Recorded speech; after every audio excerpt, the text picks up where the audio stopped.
Section 1. You will hear a man telephoning a sports club to ask about membership and facilities. First, you have some time to look at questions 1 to 4.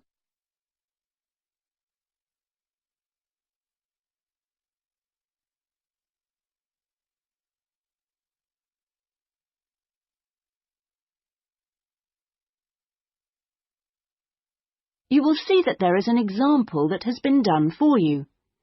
On this occasion only, the conversation relating to this will be played first. Good morning. Sorry, it's gone 12. I'll start again. Good afternoon, Kingswell Sports Club. How can I help you? Oh, good afternoon. I was wondering if you could give me some information about membership and facilities. The name of the sports club is Kingswell, so Kingswell has been written in the space. Now we shall begin. You should answer the questions as you listen, because you will not hear the recording a second time. Listen carefully and answer questions 1 to 4. Good morning. Sorry, it's gone 12. I'll start again. Good afternoon, Kingswell Sports Club. How can I help you? Oh, good afternoon. I was wondering if you could give me some information about membership and facilities. Of course. What would you like to know? Do you have tennis courts, for example? No, I'm afraid we don't. We're primarily a golf club. What about football? I heard you had a team. No, I'm sorry.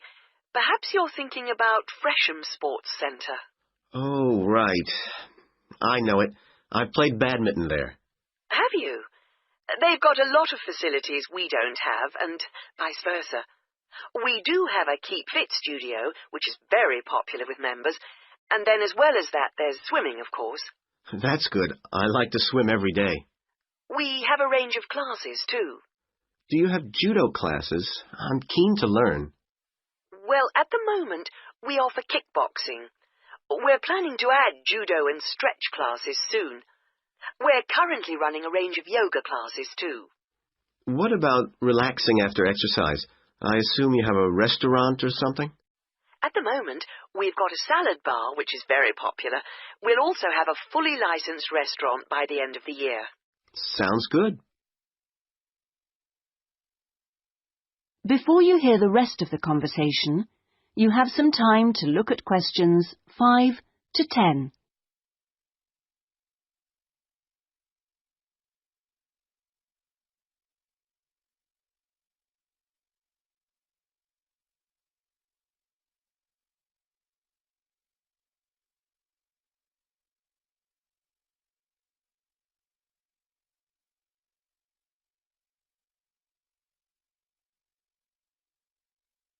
Now listen and answer questions 5 to 10.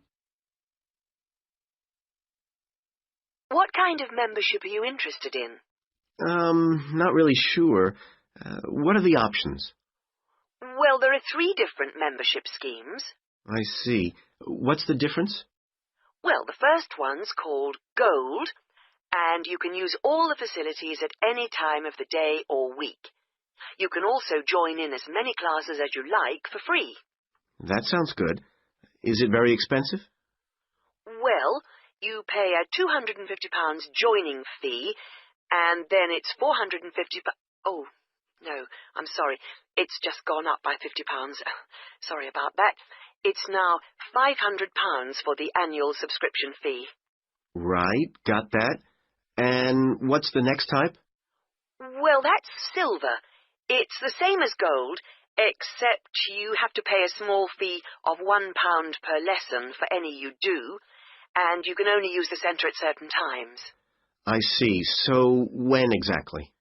You can only use the facilities between 10 a.m. and 4:30 p.m.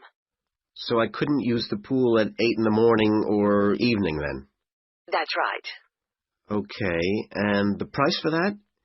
Is the joining fee the same as for gold? Actually, it's slightly less than the £250. It's £225. but the annual fee is only £300. Does that sound more like what you want? Well, it's still rather more expensive than I thought. I'm a student here in England, and I'm only here for 6 months. Ah, then the bronze scheme would probably suit you best. How is that different? Well, some of the facilities have restricted use. And do I have to pay for classes? Yes, it's £3 for each class you join. I see. And what are the hours then? Between 10:30 and 3:30 weekdays only, and you pay a £50 joining fee. The annual fee is £180. It works out at £15 a month, so that would be quite a lot cheaper. Oh, that should be all right. I could come in my free periods. What do I have to do if I want to join? Well, we book you in for an assessment with an instructor who will show you how to use all the equipment. If you want to organise a trial session and look around the centre, you'll need to speak to David Kinchley. Could you spell that, please? Yes, David, K-Y-N-C-H-L-E-Y. I'll give you his direct line number. It's 0458 95311. Thanks.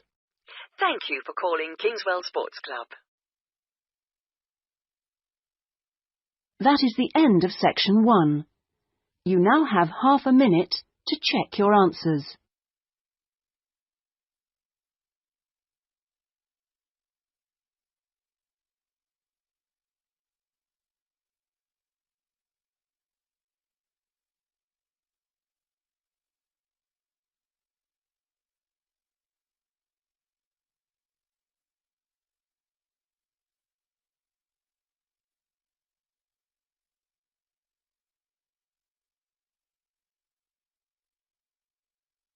Now turn to section 2.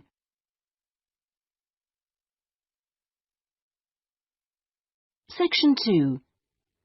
You will hear a local radio broadcast about the Rivendell City Theatre. First, you have some time to look at questions 11 to 16.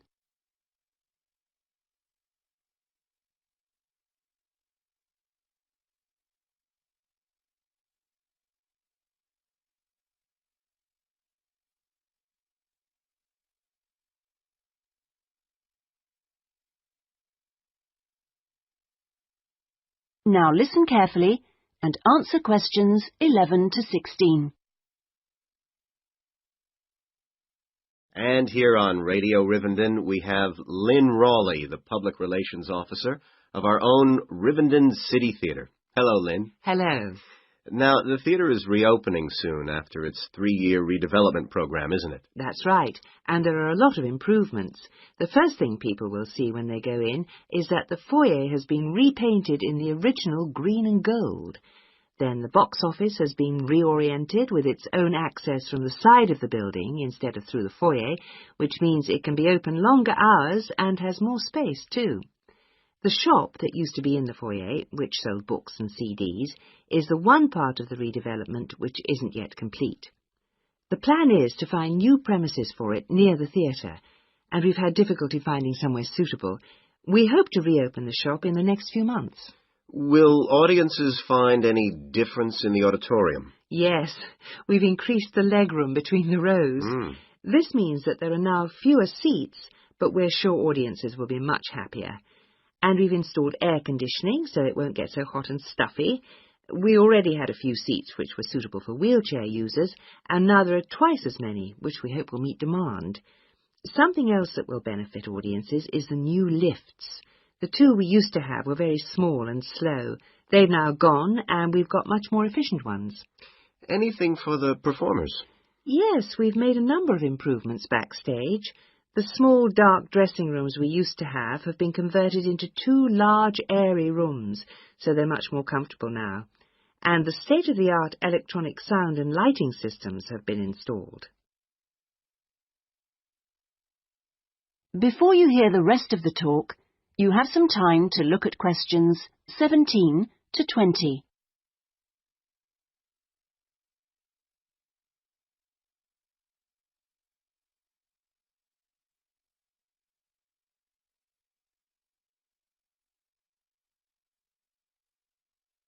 Now listen and answer questions 17 to 20.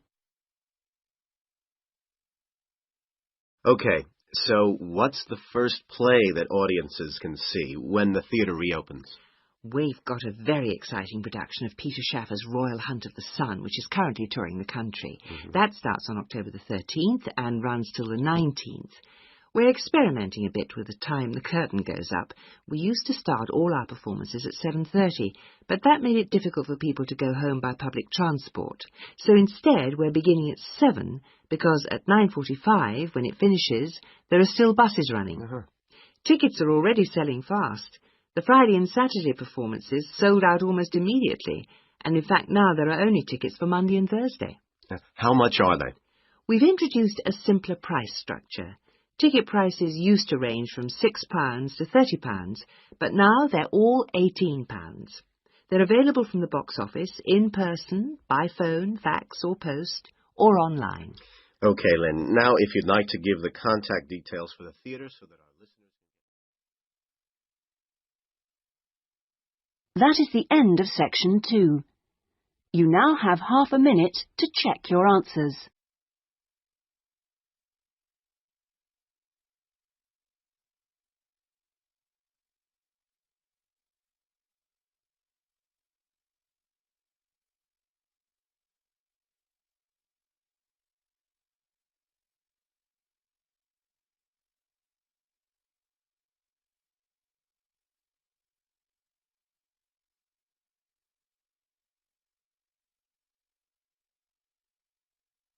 Now turn to section 3.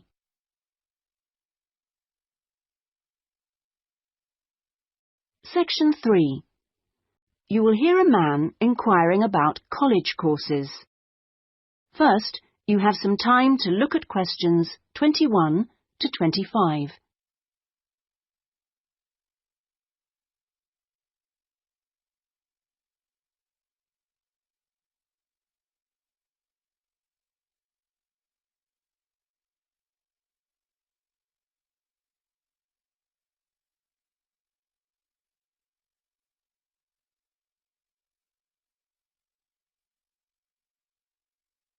Now listen carefully and answer questions 21 to 25. Hi, can I help you? I was told to come here because I'd like to talk to someone about taking a management course. Right, I'm one of the tutors, so I should be able to help you. Oh, good. My name's Brian Ardley. I've decided to enrol on a part-time management course. A friend of mine took one last year and recommended it to me. Right. Is there anything I should do before the course, like reading or anything? We prefer to integrate reading with the course, so we don't give out a reading list in advance. But we like people to write a case study describing an organisation they know. I've already done that, as my friend told me you wanted one. But would it be possible to sit in on a teaching session to see what it's like? I haven't been a student for quite a while. Fine. Just let me know which date and I'll arrange it with the tutor. Now, could I ask you about the college facilities, please? Anything in particular? Well, the course is 1 day a week, all day, isn't it? So presumably it's possible to buy food. Yes, the refectory's open all day. Does it cater for special diets? I have some food allergies. Provided you warn the refectory in advance, it won't be a problem. Good. What about facilities for young children? I'd like to bring my daughter here while I'm studying. How old is she? 3. Then she's eligible to join the nursery, which is supervised by a qualified nursery nurse. The waiting list for a place is quite long, though, so you ought to apply now. OK. I don't know if our careers advice service would be of any interest to you. Yes, it might help me decide how to develop my career after the course. The centre has a lot of reference materials and staff qualified to give guidance on a one-to-one basis. I noticed a fitness centre next to the college. Is that for students? It's open to everyone, but students pay an annual fee that's much less than the general public pay. And presumably the college library stocks newspapers and journals as well as books. Yes, and there's also an audio-visual room for viewing and listening to videos, cassettes and so on. Is there also access to computers? Yes, your tutor will need to arrange with the technical support team for you to get a password, so ask him or her about it when you start the course. OK.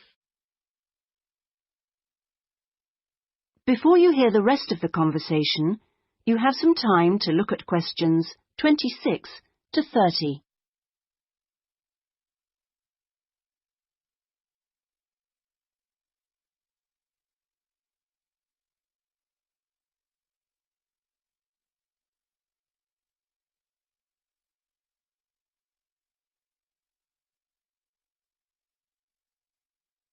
Now listen and answer questions 26 to 30.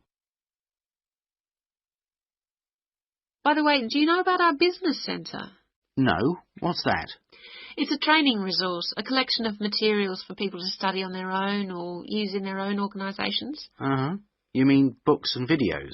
Yes, and manuals for self-study, plus a lot of computer-based materials so people can work through them at their own speed and repeat anything they aren't sure about. And you can hire laptops to use in your own home or workplace, as well as printers that you can take away. Does it have anything that I could use to improve my study skills? I don't have much idea about report writing, and I'm sure I'll need it on the course. Oh, yes, there's plenty of useful material. Just ask one of the staff.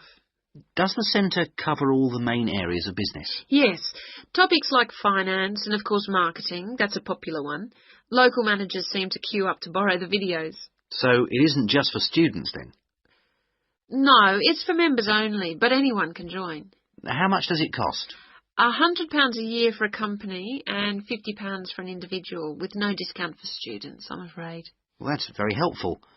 Well, I think that's all. I'd better go home and fill in the enrolment form. Thanks for all your help. You're welcome. Goodbye. Goodbye. That is the end of section 3. You now have half a minute to check your answers.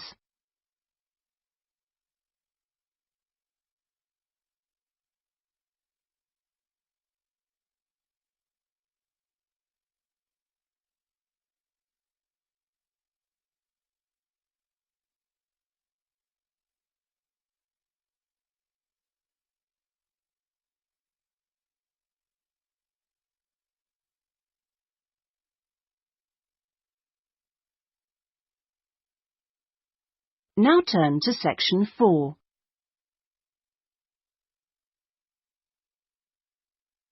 Section 4. You will hear a talk on a social history of the East End of London. First, you have some time to look at questions 31 to 40.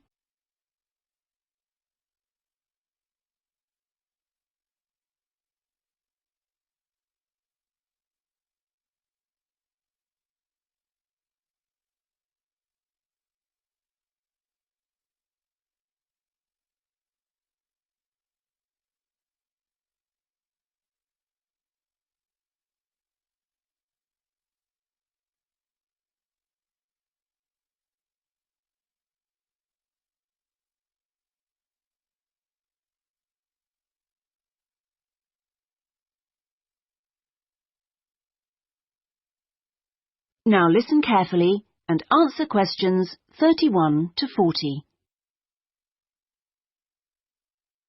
In the last few weeks, we've been looking at various aspects of the social history of London, and this morning we're continuing with a look at life in the area called the East End.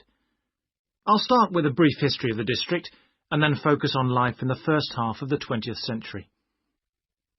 Back in the 1st to the 4th centuries AD, when the Romans controlled England, London grew into a town of 45,000 people, and what's now the East End, the area by the River Thames and along the road heading north-east from London to the coast, consisted of farmland with crops and livestock, which helped to feed that population. The Romans left in 410, at the beginning of the 5th century, and from then onwards, the country suffered a series of invasions by tribes from present-day Germany and Denmark, the Angles, Saxons and Jutes, many of whom settled in the East End. The technology they introduced meant that metal and leather goods were produced there for the first time, and as the East End was by the river, ships could transport goods between there and foreign markets. In the 11th century, in 1066 to be precise, the Normans conquered England, and during the next few centuries London became one of the most powerful and prosperous cities in Europe. The East End benefited from this, And because there were fewer restrictions there than in the city itself, plenty of newcomers settled there from abroad, bringing their skills as workers, merchants or moneylenders during the next few hundred years. In the 16th century, the first dock was dug, where ships were constructed, eventually making the East End the focus of massive international trade. And in the late 16th century, when much of the rest of England was suffering economically, a lot of agricultural workers came to the East End to look for alternative work. In the 17th century, the East End was still a series of separate, semi-rural settlements. There was a shortage of accommodation, so marshland was drained and built on to house the large numbers of people now living there. By the 19th century, London was the busiest port in the world, and this became the main source of employment in the East End. Those who could afford to live in more pleasant surroundings moved out, and the area became one where the vast majority of people lived in extreme poverty and suffered from appalling sanitary conditions.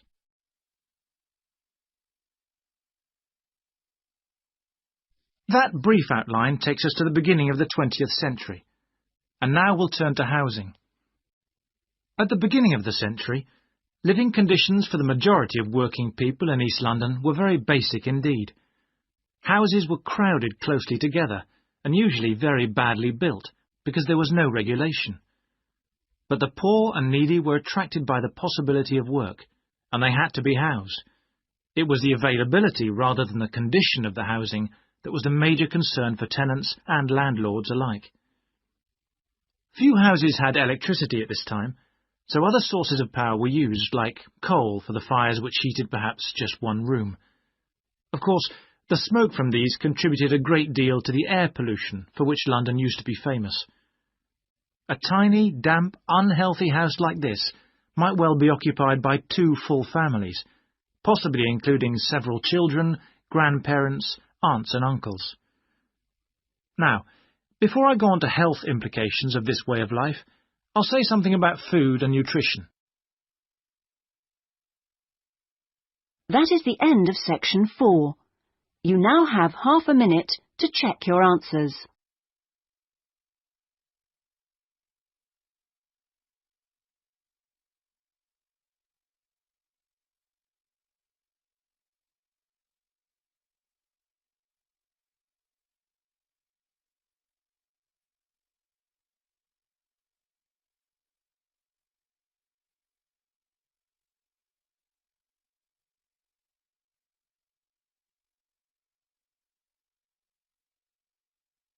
That is the end of the listening test. In the Ielts test, you would now have 10 minutes to transfer your answers to the listening answer sheet.